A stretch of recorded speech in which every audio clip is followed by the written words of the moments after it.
मोदी जी क्या कहते हैं? झूठ के सिवा कुछ नहीं कहते।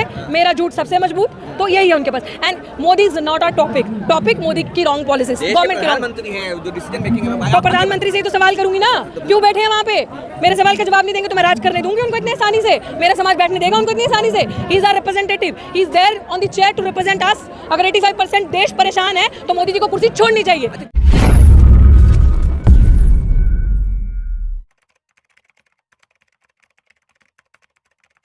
ने कह दिया भाई पेपर लीक नहीं हुआ है, मामला नहीं होगा, नहीं होगा, मान लिया तो आप डेमोक्रेसी में ना जो जनता की अदालत होती है वो सबसे सुप्रीम होती है। सुप्रीम कोर्ट भी जनता का अधीन है उन चीजों में कि व्हेन देयर आर पूरा देश ऑन द सड़क, सिस्टम है ना, एक सिस्टम है तो ये भी तो सिस्टम के अंदर ही है। ये भी तो जो अधिकार आज हमारा यहाँ पे, ये भी तो उसी सिस्टम के अंदर जो संविधान आता है, संविधान ने तो अधिकार दिया हमें दिया है कि अगर आपको कोई लगता है कि ये जजमेंट 85% प्लस लोगों के अगेंस्ट जा रहा है, ये जजमेंट जो हमारी एक होमोजीनियस आइडेंटिटी है, दलित आइडेंटिटी को खत्म कर रहा है, क्रश कर रहा है, हमें तोड़ रहा है, हमें ये सिस्टम हमें एक वोट बैंक की तरह सिर्फ देख रहा है, और उसके अगेंस्ट जनता को बोलने का अधिकार है, क्योंकि यहाँ पे सबसे ताकतवर जनता की अदालत है। तो जनता की अदालत जो फैसला होगी that will be the ultimate फैसला। तो मुसलमान भी चाहते समय पर उतर जाते, राम मंदिर का फैसला आ गया तो मुसलमान की मांगती कि नहीं माने, तो फिर ये कैसे चलेगा? तो बिल्कुल उतरेंगे, जहाँ पे भी गलत होगा उतरेंगे। देश को बंद करवा दिया आपने। बिल्कुल करवाया ना, यही तो ताकत है, यहीं से तो जनता की अदालत का पता चलता है ना। क्या हो जाएगी ना ऐसे तो? बिल्कुल नहीं। कैसे? आपको दिख रही है कोई अराजकता? आपको दिख रहा है कोई एंटी सोशल एलिमेंट? पीसफुल तरीके से कभी भी कोई मुसलमान, दलित, आदिवासी, पिछड़े समाज का कभी भी रूल्स रेगुलेशन को भंग नहीं करता, कभी भी अराजकता नहीं फैलाता, कभी भी संविधान के दायरे के बाहर नहीं जाता। सो ये आप चैप्टर पढ़िए, I think I need to school you for that. अगर अराजकता तब है तो आरएसएस, बीजेपी अपने गुंडों को भेजती है, तब अराजकता फैलती है। अदरवाइज ये लोग जो अपना हक अधिकार मांगने के लिए आए, they will never go against the law, they will always abide by the law. सवाल ये है कि सुप्रीम कोर्ट कह रहा है कि भाई मलाई कार्य, बीजेपी कह रही है कि हम इसको लागू नहीं करेंगे, सहमत है? क्या चीज? बीजेपी ने भी कह दिया है कि हम इसको लागू नहीं करेंगे। बीजेपी कहने से क्या होता है? बीजेपी के कहने से क्या होता है? सरकार में है, सत्ता तो में क्या हो गया? तो जनता भी तो है, पक्ष है तो विपक्ष भी तो है। इतने टाइम से सपोर्ट में तो खड़ी होगी बीजेपी। बीजेपी हमारे सपोर्ट में नहीं खड़ी।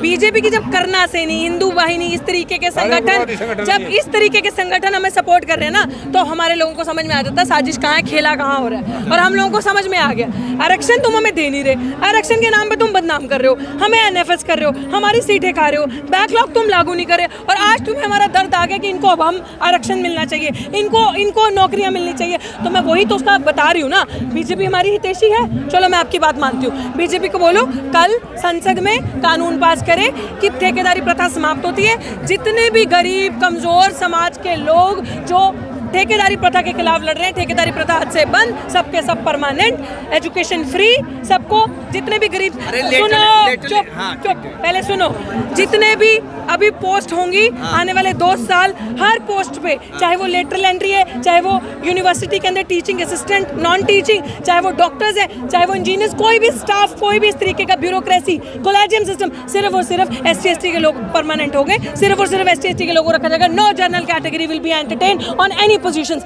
If BJP is with us, please pass this law.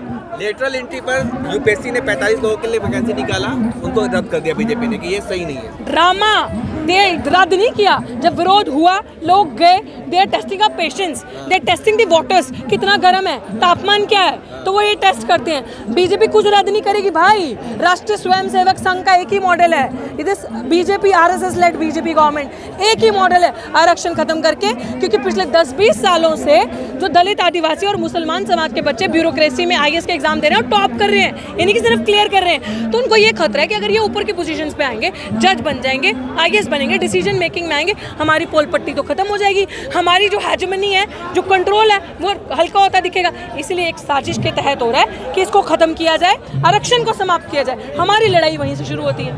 BJP तो कहती है ना, वो मोदी जी कहते हैं कि हम वो पिछड़े हैं, OBC समाज से आते हैं, दलितों के पैर धोते हैं। आप क्या चाहिए? हाँ, मोदी जी पैर धोने के लिए ही बने हैं, वही करें वो, पैर धोने के लिए।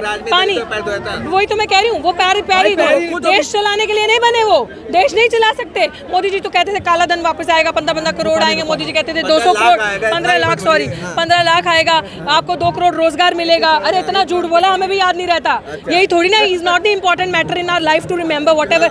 Why would I remember his lies? Every time there are lies in his replies. तो इसलिए अभी जो सिस्टम है, मोदी जी क्या कहते हैं, झूठ के सिवा कुछ नहीं कहते, मेरा झूठ सबसे मजबूत, तो यही है उनके पास. And Modi is not a topic Modi की रॉन्ग पॉलिसीज, गवर्नमेंट की रॉन्ग. प्रधानमंत्री हैं जो डिसीजन मेकिंग है, तो प्रधानमंत्री से ही तो सवाल करूंगी ना, क्यों बैठे हैं वहाँ पे? मेरे सवाल का जवाब नहीं देंगे तो मैं राज करने दूंगी उनको इतने आसानी से? मेरा समाज बैठने देगा उनको इतनी आसानी से? He is our representative, he is there on the chair to represent us. अगर 85% देश परेशान है तो मोदी जी को कुर्सी छोड़नी चाहिए. अच्छा, क्या लगता है कि मोदी जी डरे से हैं क्या? लेटर एंट्री पर उन्होंने वापस ले लिया अपने फैसले, यूपीएससी के फैसले को, फिर क्या ब्रॉडकास्ट बिल वापस ले लिया है, वक्फ बोर्ड को जेपीसी के पास भेज दिया, विपक्ष की सारी मांग मान रहे क्या? मोदी जी तो अब जब से तीसरी बार पावर में आए उसी दिन से डरे हुए हैं. He is nowhere. वो पता ही आपको कि कैसे जोड़ तोड़ करके नट पेच कस के इधर उधर से साथ लेके सरकार बना ली है. वो तो डरेंगे. बट रही बात कि इस डर से उन्होंने ये बिल वापस ले लिया, ऐसा कुछ भी नहीं है. वो पेशेंस चेक कर रहे थे कि क्या तापमान है, किस तरीके से लोग ज़मीन पे गर्म हैं. उनको समझ में आ गया कि दाल अभी गलने वाली नहीं है. इसीलिए उनको ये समझ में आया कि कहीं ऐसा ना हो ये लोग जब इकट्ठे हो जाएं और सड़कों पे विरोध मेरे अगेंस्ट इतना हो जाए, मेरी सरकार के जो लोगों ने समर्थन दे के सरकार बनाई है वही वापस ना ले लें. वो इस चीज़ से डरते हैं. मोदी जी सिर्फ और सिर्फ कुर्सी से डरते हैं. आरएसएस कहती है सब भारत में रहने वाले सभी हिंदू हैं, हिंदू राष्ट्र की मांग कर रहे हैं, तो फिर आप लोग क्या विरोध कर? हम हिंदू ना हैं, ना थे, ना होंगे. हम भारतीय हैं. First and lastly we are Indians. And हमारी एक अपनी आइडेंटिटी है, दैट इज दलित आइडेंटिटी. एक होमोजीनियस आइडेंटिटी है जो ये हमसे छीनने की कोशिश कर रहे हैं, which will not let them to take away from us. इसी चीज़ का हमारी आइडेंटिटी का असर्शन है. And we are very happy with our identity. जिसको हिंदू बन के खुश है वो हिंदू रहे, जिसको मुसलमान बन के खुश है वो मुसलमान, सिख बन के, दलित बन के, ईसाई बन के. ये डाइवर्सिटी है, it is equal for all. Ram मंदिर बन गया, राम राज आ गया, It will not give me education, it will not give me jobs. My mandir is my educational institutions. My mandir is that कि जहाँ पे बहन बेटी सुरक्षा से भारत में चल सके, जहाँ बेटियों का रेप ना हो, जहाँ बेटियों का मर्डर ना हो. My मंदिर is for me, जहाँ गरीब बच्चे भूखे ना सोए, गरीबी और भूखमरी से देश मरे ना. My मंदिर is for me कि जहाँ पे खुले आम जैसे हम दिन में घूमते हैं वैसे हम रात के अंधेरे में भी छाती ठोक के जो मेरे मन करे कपड़े पहन के मैं घूम सकूं. मेरी किसी बहन बेटी को मेरी माँ घर पे दिल हाथ में लेके ना बैठी हो कि पता नहीं मेरी बेटी घर आएगी या नहीं आएगी. मेरा मंदिर वो होगा कि जहाँ पे मेरी वर्क प्लेस सेफ होगी. मेरा मंदिर वो होगा कि जहाँ पे गुंडाई समाज की इस तरीके की महिलाएं, एक पढ़ी लिखी प्रोफेसर जो शोषित वर्ग से आती है उसको इस तरीके से सिस्टम में चलाके से निकाल लेना, वो मेरे लिए मंदिर है. मेरे लिए वो मंदिर नहीं है कि जिसके अंदर आपने बहुत सुंदर मूर्ति का लगा दिया और खूबसूरत इमारतें कर दी और आपने बोला यहाँ पे भक्ति करने जाओ. हर एक माँ, चाहे वो हिंदू समाज से, चाहे वो पिछड़े दलित बहुजन समाज किसी भी समाज से, आज वो यही सोचती होगी कि मुझे पहले मंदिर नहीं, मुझे अपनी बहन बेटी की सुरक्षा चाहिए, मुझे बच्चे के लिए एजुकेशन चाहिए, सरकारी नौकरी चाहिए. गरीब सोचता है ठेकेदारी प्रथा से छुटकारा चाहिए और दलित आदिवासी कहते हैं कि 100% आरक्षण लागू होना चाहिए. और आने वाले 2 साल अगर भाजपा को हमारा कुछ भलाई करना है, बीजेपी को, तो आने वाले 2 साल भाजपा को सिर्फ और सिर्फ हर पद पे जनरल कैटेगरी नहीं, SC ST OBC कैटेगरी के लोगों को पक्का करना है. And no jobs for them, no policies for them. Every policy is for the upliftment of Dalit Adivasi and पिछड़ा समाज, नॉट फॉर देम.